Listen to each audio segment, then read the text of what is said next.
PTI के इस power show को आप किस तरह से देख रहे हैं? क्या ये एक अच्छा जिसे कहते हैं इम्पैक्ट था इसका या नहीं था?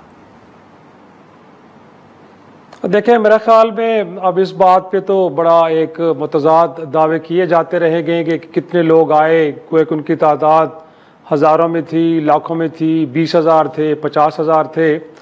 लेकिन मेरे ख्याल में उसके साथ साथ जो हुकूमत ने इस जलसे को कामयाब करने के लिए अपना हिस्सा डाला है वो ज़्यादा इम्पॉर्टेंट है। नादिया, आप देखें कि इस हकीकत के बावजूद कि ये जलसा इस्लामाबाद के नवाही इलाके भी नहीं, उससे भी ज़रा दूर आप कह लें, ये काफ़ी दूर है इस्लामाबाद शहर से।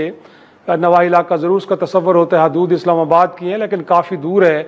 और इस जलसा कितना दूर होने के बावजूद फिर आपने एक प्लान भी तरतीब दिया, 41 नुकात पर मुश्तमिल शराइत भी आपने रखी। और लेकिन देखा यह गया है कि आपने रावलपिंडी इस्लामाबाद न सिर्फ लोगों की जो मूवमेंट है उसको रिस्ट्रिक्ट किया, जगह जगह आपने कंटेनर्स खड़े किए, बल्कि यहाँ तक कि जीटी रोड और मोटरवेज के ऊपर भी आपने कंटेनर्स की दीवारें खड़ी कर दी। तो उससे ये जलसा मेरे ख्याल में अगर तहरीक इंसाफ को क्राउड पुल ना कर पाती और शायद नाकाम हो जाता, लेकिन हुकूमती इक़दामात ने मुझे तो लगता है कि इस जलसे को बड़ा कामयाब कर दिया है। और मैं तो इस बात को भी लेकर बड़ा हैरान हूँ कि जो 41 शराइत पर मुश्तमिल SOPs जारी किए गए थे उनमें आइन के 3 आर्टिकल्स भी मेंशन किए गए थे।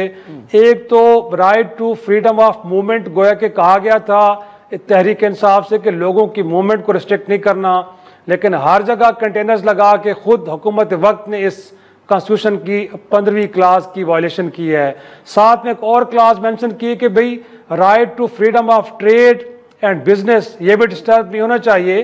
लेकिन अगर आप देखें तो एक नोटिफिकेशन जारी हुआ है बिलखसूस जलसा गाह के करीब की मार्केटें, रेस्टोरेंट्स और होटल से, उनसे कहा गया कि एक रोज पहले शाम से लेके कल शाम तक या सुबह 9 बजे तक आपने कारोबारों को बंद रखना है और वहां किसी का शख्स को भी आपने ना तो खाना फराम करना है ना पानी फरोख्त करना है।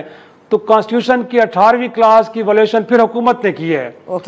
तो मेरे ख्याल में अब ऐसे में हम अगर ये कहें कि तहरीक इंसाफ का जलसा कामयाब रहा है या नाकाम रहा है, यहाँ तो हुकूमत वक्त खुद इसमें हिस्सा डालती हुई नजर आ रही है। तो अब तो 7 बजे का वक्त और उसके बाद फिर हम ये डिबेट डिस्कस कर रहे हैं कि वायलेशन हो गई, क्योंकि हुकूमत ने तो 4 बजे से लेकर 7 बजे का वक्त दिया था। और जैसे आपने भी अपने इब्तिदाई में कहा है कि बहुत सारे काफिले तो पहुंच नहीं पाए, क्योंकि सिर्फ इस्लामाबाद और इसके कुर्बो जवार में नहीं बल्कि कौमी शाहराहों पर भी बहुत बड़ी रुकावटें खड़ी थी, जिसकी वजह से लोग वक्त पे नहीं पहुंच पाए। तो देखिए अब सिचुएशन कैसे अनफोल्ड होती है। सही।